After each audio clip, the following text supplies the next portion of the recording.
ایک اے پی سی میں, یا جس کو ساتھ پیار سے ملٹی پارٹی کانفرنس کہتے ہیں, فیو پارٹی کانفرنس کہتے ہیں, FPC بھی کہتے ہیں. اچھا, اس فیو پارٹی کانفرنس کے اندر جو بھی فیصلے ہوئے, تو ظاہر ہے قائرہ صاحب کا منصب یہی ہے کہ وہ ان کو ڈیفینڈ بھی کریں اور ان پر کاربند بھی رہیں. لیکن میں آپ کو ایک عرض کروں کہ یہ جو پیپلز پارٹی کے خلاف پاکستان مسلم لیگ نون کے اندر جو تحفظات ہیں وہ آج کے نہیں ہیں. یہ جو خواجہ آصف صاحب نے کہا ہے دراصل ان تحفظات کا بہت ہی چھوٹا سا اظہار ہے. سعد رسول صاحب, آپ کو یاد ہے ایک میٹنگ ہوئی تھی جس میں بلاول بھٹو صاحب اور مریم نواز صاحبہ نے لاہور میں ایک میٹنگ کی تھی جی.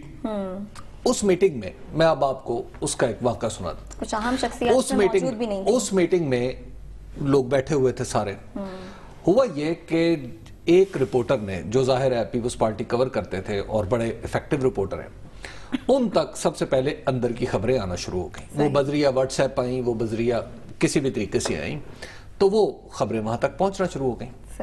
وہاں تک جب پہنچنا شروع ہو گئیں تو آپ کو یاد ہوگا کہ رانا ثناء اللہ اور قمر زمان قاہرہ جب باہر پریس کانفرنس کے لیے آئے تو وہاں پر لوگوں نے کہا, وہاں پر صحافیوں نے کہا کہ جناب ہم آپ کی بات نہیں سنیں گے, آپ تو خبریں پہلے ہی بریک کرتے نظر آ رہے ہیں. اس کے بعد خیر اس میٹنگ کے جو متعلقہ اندر شامل لوگ تھے, میں نے بھی ان سے بات چیت کی کہ جناب آخر اندر کیا ہوا, ظاہر ایک رپورٹر کا کام دھندا ہی ہے.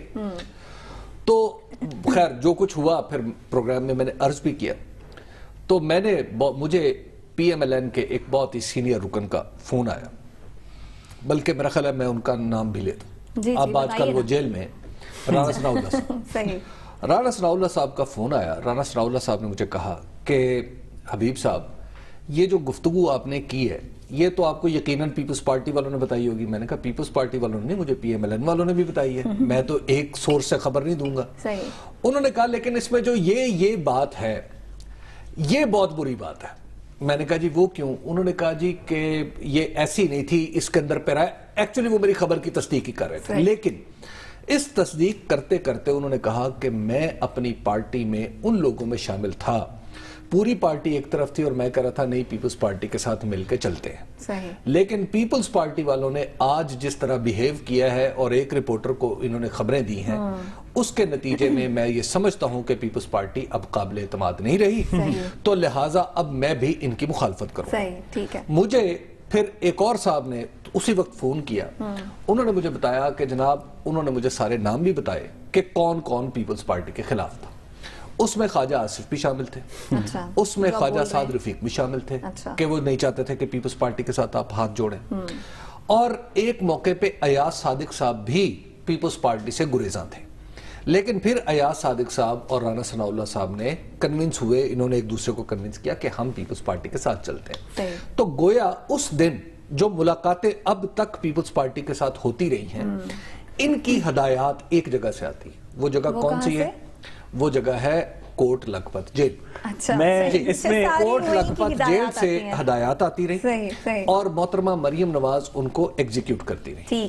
ایون شہباز شریف صاحب کو بھی کچھ تحفظات ہیں. تو یہ جو تحفظات کا اظہار ہے دراصل اس کے پیچھے ایک ہسٹری, ان تحفظات کے اظہار کے پیچھے ایک ہسٹری ہے. خواجہ آصف جو پیش گوئیاں کر رہے ہیں, جن تحفظات کا اظہار کر رہے ہیں, جو خدشات انہیں ہیں, وہ سب درست ہیں؟ کتنی صداقت ہے ان میں؟ دیکھیے سب سے پہلی بات یہ ہے کہ اس کی ایک لارجر ڈائنامکس بھی ہے, جو کہ جس پرسپیکٹو سے میں اس کے حبیب صاحب کی بات کو تھوڑا سا آگے بڑھانا چاہوں گا. بات یہ ہے کہ تمام پارٹیز اور خاص طور پہ یہ دو پارٹیز جو ہیں یہ احتساب کے ایک ایسے شکنجے میں ہیں جس میں حبیب صاحب میری بات کو پوری طرح انڈورس کریں گے کہ اگر ایک کو موقع ملے کہ وہ دوسرے کو ڈچ کر کے بچ سکتا ہو, یا دوسرے کو موقع ملے کہ وہ پہلے کو ڈچ کر کے بچ سکتا ہو, تو وہ ایک لمحہ نہیں, آپ فائدہ کی بات کریے, ایک لمحہ نہیں گزاریں گے. میں آپ سے حبیب صاحب سے میں 2-3 سوال پوچھتا ہوں اور اس کے بعد یہ پیپلز پارٹی کا رول اور دیگر لوگوں کا رول بھی سامنے آ جائے گا کہ جب شہباز شریف صاحب نے میثاق معیشت کی بات کی تو زرداری صاحب ان کے ساتھ تھے اس بیانیے کے اوپر, مریم نواز صاحبہ ساتھ نہیں تھیں, کوٹ لکھپت جیل ساتھ نہیں تھا, شہباز شریف صاحب تو زرداری صاحب تو ان کے ساتھ تھے. نواز شریف صاحب کے اے سی بند کرنے کی بات ہو رہی ہے, زرداری صاحب کا اے سی بند ہوا, زرداری صاحب کی مساج چیئر اٹھ گئی ہے, زرداری صاحب کے گھر کے جو صوفے نیب کے جیل کے اندر ہیں وہ ختم ہو چکے ہیں. تو یہ بات تو نہ کریں کہ دونوں کا اکٹھا ایک جوائنٹ اسٹریٹجی جو ہے وہ سب ایک دوسرے کے لیے بات کر رہے ہیں. ہاں ایک دوسرے کے لیے ضرور بات کر رہے ہیں لوگ, اور جوائنٹ اسٹریٹجی سے جو فائدہ ریاست کے جو ریاست کے ساتھ بات ہو سکتی ہے ضرور کرنے کی کوشش کریں گے. لیکن زرداری صاحب کو اپنا ایسی زیادہ عزیز ہے, ڈیالہ جیل کا ایسی تھوڑا کم عزیز ہے, اور اگر اپنی مساج چیئر بچانے کے لیے یا اگر ان کو اپنی مساج چیئر بچانے کے لیے سنجرانی صاحب کی سیٹ کیا 2-3 اور بھی اس طرح کے کام کرنے پڑے تو ضرور وہ کر لیں گے, اور ان کو اپنے مفاد میں کرنے چاہیے. میں حبیب صاحب سے ایک جملہ حبیب صاحب آپ کی اجازت سے, کہ زرداری صاحب نے اس ٹائم پیریڈ کے اندر حبیب صاحب سمارٹ پالیٹکس کی ہے. جو کانفرنٹیشن ہے ریاست کے اندر وہ نون لیگ, مریم نواز شریف صاحب اور ریاستی اداروں کے درمیان میں, کیا زرداری صاحب کانفرنٹیشن کو ادھر لے کے گئے ہیں جہاں پہ جانا چاہیے تھا؟ جو سوال آپ کے سامنے رکھ رہے ہیں, ساتھ ہی ساتھ یہ بتا دیجئے کہ اپنی باتیں اپنی جگہ پیپلز پارٹی اور نون لیگ کی, آپ کو لگتا ہے یہ اتحاد لانگ ٹرم پر چلے گا؟ دیکھیے کون سا اتحاد؟ بات یہ ہے کہ جب ایک پارٹی جو سب سے بڑی, سب سے سرگرم ہے, وہ ہے سب سے بڑی نہیں, جمعیت علماء اسلام. پھر JUIF کی ایک میٹنگ ہوئی جس کی صدارت جناب قبلہ و کعبہ حضرت مولانا فضل الرحمان مقدس اللہ علیہ فرما رہے تھے.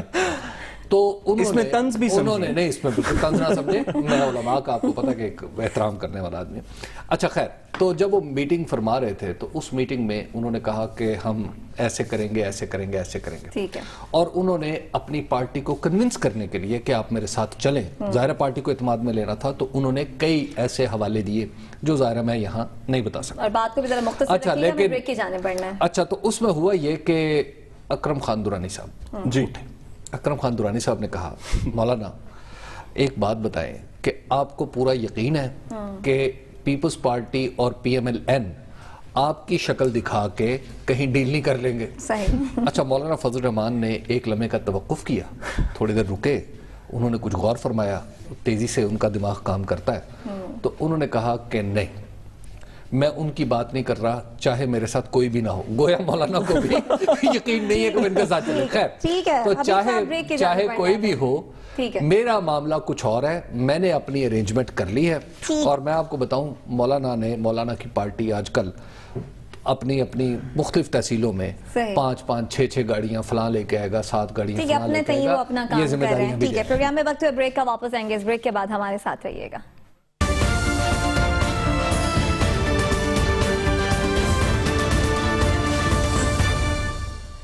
ویلکم بیک ناظرین. بھارت جنگی جنون میں مبتلا ہے. کلسٹر بم سے معصوم شہریوں کو نشانہ بنایا. آپ کو بتائیں مقبوضہ کشمیر میں مزید 7 کشمیری جو ہیں 7 شہری شہید ہو گئے.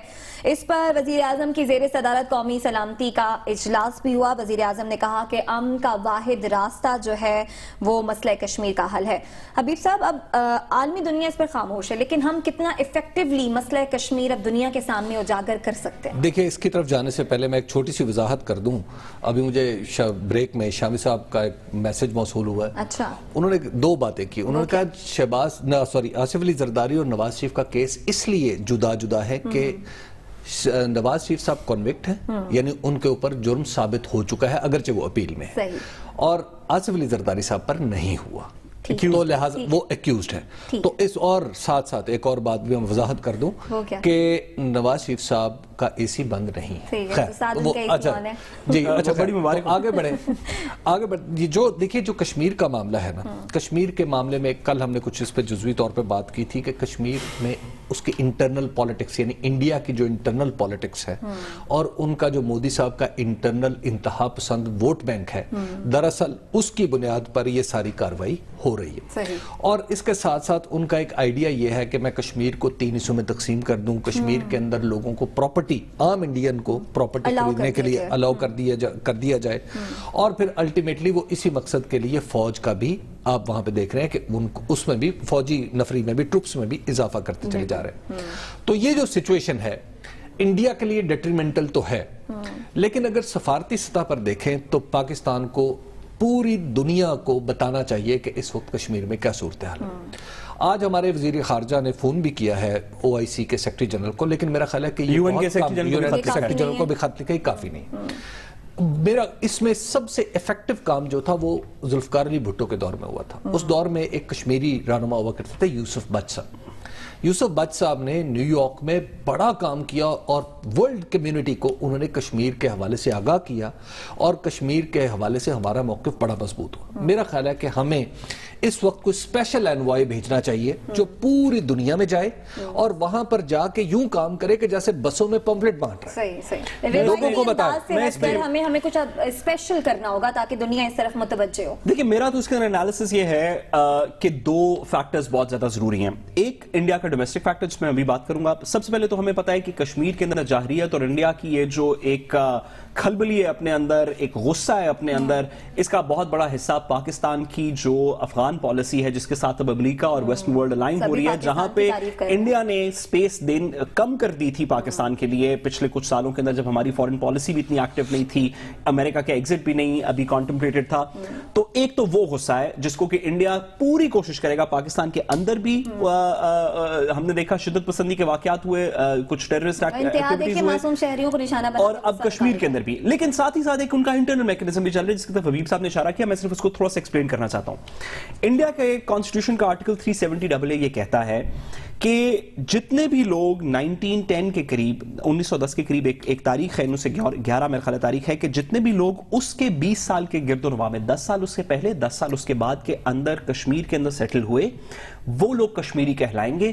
اس کے علاوہ دیگر لوگ کشمیری نہیں, لوگ باہر سے جا کے انڈیا کے دیگر صوبوں سے جا کے کشمیر میں پراپرٹی نہیں خرید سکتے, اپنی وہاں پہ سیٹلمنٹس نہیں بنا سکتے. اس آئین کی شک کے خلاف مودی سرکار نے کہا کہ ہم اس کو ختم کر دیں گے تاکہ باقی ساری انڈیا سے وہاں پہ جس طرح اسرائیل کا پیلسٹائن کے اندر ماڈل ہے کہ جوش سیٹلمنٹس بنا دی جائیں غازہ کے اندر, دیگر چیزوں کو اسی ماڈل کو فالو کرنا چاہ رہے ہیں. اس کے خلاف چیلنج ایک انڈین سپریم کورٹ کے اندر کانٹمپلیٹ کیا جا رہا ہے, جس کا کہ آنے والے دنوں کے اندر کچھ فیصلہ ہو جائے گا. اگر یہ روٹ کامیاب ہو جاتا ہے, خدا نخواستہ ان کی وہ اپنی آئینی ترمیم بھی کر لیتے ہیں آرٹیکل 370 کے مطابق, اور انڈین سپریم کورٹ اس کو اپہولڈ بھی کر لیتی ہے, تو کشمیر کے اندر ایک اپ رائزنگ ہونے کا بہت زیادہ اندیشہ ہے, جو کہ ضرور ہوگی, جس کو کہ ساری دنیا کے مسلمان جو ہیں, ساری دنیا کے ہیومینیٹیرینز کریں گے. اس کی کانٹمپلیشن کے اندر انڈیا نے بہت سا ٹروپ بلڈ اپ کیا. ہمیں یہ بات کشمیریوں کی آواز کہ جو شخص کشمیری ہے اس کے اوپر اسرائیل پیلسٹائن کی طرح انڈین ہندو سیٹلمنٹس جا کے نہیں بیٹھ جائیں گی. ایسے نہیں ہوگا کہ جوک در جوک باقی سارے بھارت سے ہندو جو ہیں وہ کشمیر میں جا کے بیٹھ جائیں, پتہ چلے 5 سال بعد کشمیر جو ہے وہ مسلمان میجورٹی سٹیٹ ہی نہیں ہے اور وہ ہندو میجورٹی سٹیٹ ہو چکی ہے, کسی اور میجورٹی سٹیٹ ہو چکی ہے. اس چیز کو آئینی طور پہ جو پچھلے تقریباً 100 سال سے پروٹیکشن موجود ہے, 100 سال سے بھی زیادہ ہو گیا کہ پروٹیکشن موجود ہے برٹش راج کے ٹائم پیریڈ سے, اس پروٹیکشن کو ایک مودی سرکار جو ہے وہ ختم کرنے جا رہی ہے, جس کی وجہ سے, جس کی کانٹمپلیشن کے اندر یہ انڈین ٹروپس موومنٹ بھی ہے. پاکستان میں حبیب صاحب نے بالکل درست فرمایا کہ پاکستان کو سفارتکاری کے محاذ کے اوپر اس چیز کو اٹھانا چاہیے, لیکن انڈیا کی جو ڈومیسٹک پاپولیشن ہے اس کے اندر بھی یہ آواز ہے کہ کشمیر اس کا حصہ ہے. ٹھیک ہے, پاکستان کو یہ آواز جو ہے وہ ایفیکٹولی اٹھانی چاہیے. خدا نخواستہ ایسا وقت ہے کہ وہاں پر ہندو آباد کاری زیادہ ہو جائے. پروگرام سے دیجیے اجازت, اگلے ہفتے ملاقات ہوگی. اللہ نے کے بعد.